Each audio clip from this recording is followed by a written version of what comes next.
पंचलिंगेश्वर शैवपीठरू हुंडी बाक्स भांगी लक्षाधिक टंका लुटि नहीं दुर्बृत्त।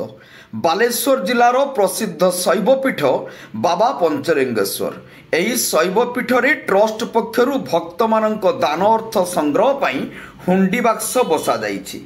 यही हुंडी को 6 मास धरी खोला जाई नथिबा ट्रस्ट पक्षरु कुहा जाउछि। 6 मास मध्यरे लक्षाधिक टंका दान मिलिथिबो बोली ट्रस्ट पक्षरु दाबी करा जाइछि। कारण या मध्यरे पिकनिक ऋतु सांगको नुआ वर्ष शिवरात्रि थिबारु भक्तक संख्या अधिका थिला। 6 मासरे लक्षाधिक टंका मिलिथिबो बोली अनुमान करा जाउछि। 6 मास धरी हुंडी खोला जाई नथिबारु दुर्बृत्त माने याकु जानी गैस कटर सहायतार हुंडी बाक्सर को काटी दान अर्थ लुटि नहीं बोली कमिटी अनुमान करुछि। आज सकाळे ट्रस्टी सदस्य देखिबा परे पुलिस को देइथिले सूचना। खबर पाई पुलिस तदंत आरंभ करिछि। नीलगिरी मनोज महांती रिपोर्ट जनता एक्सप्रेस।